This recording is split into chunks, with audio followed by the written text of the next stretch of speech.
Kataria ma'am का आप दिल से आभार करती हूँ कि उन्होंने हमें इतना अच्छा ज्ञान दिया और हम उनके दिल से आभारी हैं कि उन्होंने जो हमें ज्ञान दिया हमें उस अपने जीवन में उसे लाना चाहिए। और अपने शिक्षकों को बहुत आभारी हूँ। आज हमारे एनएसएस कैंप का लास्ट दिन है, तो हमने इन 7 दिनों में बहुत कुछ सीखा है, बहुत कुछ जाना है। हमने अनेक विषयों पर बहुत सारी क्लासेस अटेंड की हैं, तो उनके बारे में बहुत सारी जानकारियाँ प्राप्त हुई हैं।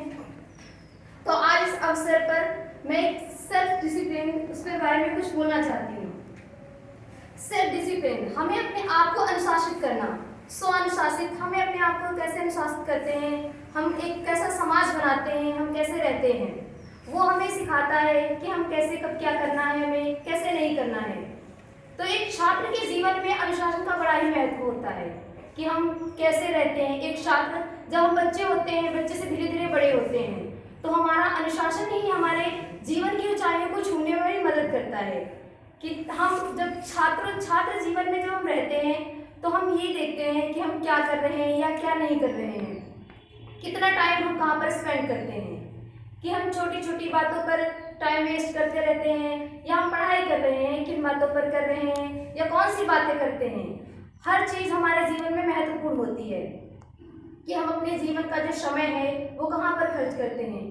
अनुशासन का मतलब ये नहीं होता कि जब हमें कोई देख रहा हो तभी हम अनुशासित रहें, या हम अपनी क्लास में बैठे हुए हैं, कोई टीचर है तभी हम अपनी बुक खोलें और उसे पढ़ें। अनुशासन वो होता है कि जब हमें कोई ना देख रहा हो तब हम कैसे रहते हैं या तब हम क्या करते हैं। हमारा दिमाग तो हमें कैसे संकेत करता है कि हमें क्या करना चाहिए या क्या नहीं करना चाहिए। उन विषयों पर हमारा ध्यान ज़्यादा जाता है। युवा आजकल तो ये होता है कि युवा वर्ग में हमारा ध्यान भटकता रहता है कि हम नई नई चीज़ें सीखने के प्रति उत्सुक होते हैं, लेकिन हमारा मन उन चीज़ों के प्रति उत्सुक होता है जो हमारे लिए फायदेमंद नहीं होती हैं।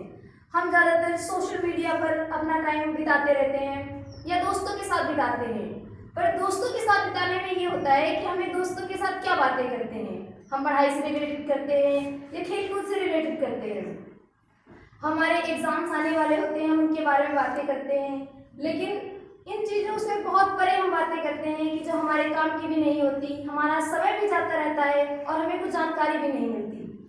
तो हमें ये होता है कि एक छात्र जीवन में हमें अपने बाहर या अंदर दोनों तरफ से हमें एक ऐसा माहौल बनाना चाहिए जिससे हमें सुकून मिले, शांति मिले। तो सबसे पहले हमें अपने मन की शांति जरूरी होती है। उसके लिए हम चाहे ध्यान लगाते हैं या योग करते हैं या अपने आप को ऐसे ही शांत रखते हैं, तो हमें अपने मन को पहले मजबूत बनाना होता है कि हमें अच्छा जीवन जीने के लिए कैसे अपने आप को तैयार करते हैं। क्योंकि एक सफल इंसान बनने के लिए हमें बहुत कुछ सीखना पड़ता है, क्योंकि सीखने जितनी हमारे अंदर क्वालिटी होती हैं वही हमें ऊंचाइयों पर ले जाती हैं। तो एक अच्छा इंसान बनने के लिए, एक अच्छा लीडर बनने के लिए हमें अपने आप में जो क्वालिटी लानी होती है वो हम बचपन से ही सीखते हैं। हम कहीं ना कहीं कुछ भी सीखते हैं, ज़रूरी नहीं होता है कि सिखाने वाला हमें कोई बड़ा हो या कोई होता है, बच्चों से भी हम सीख सकते हैं। कहीं ना कहीं कुछ भी हम देखते हैं तो उससे भी सीख लेते हैं। रास्ते में भी चलते हैं तो हमें कुछ चीज़ें ऐसी मिल जाती हैं जिससे हमें बहुत कुछ सीखने को मिलता है। तो हमारे यही होता है कि हमें निरंतर सीखते रहना चाहिए। जिंदगी सीखने का ही नाम होता है कि हम जीवन में चाहे उम्र, सीखने की कोई उम्र नहीं होती है, हमें निरंतर सीखने का प्रयास करना चाहिए। जो भी कुछ हमें सिखा रहा है कोई, हमें उसका दिल से आभार करना चाहिए। तो आज एनएसएस जो कैंप की समाप्ति है उस पर मैं सबका बहुत दिल से धन्यवाद करती हूँ, अपने सहपाठियों का, अध्यापकों का, और जितने भी क्लासेस मैंने अटेंड की, जितने भी लोग मिले उन्हें सबका धन्यवाद करती हूँ।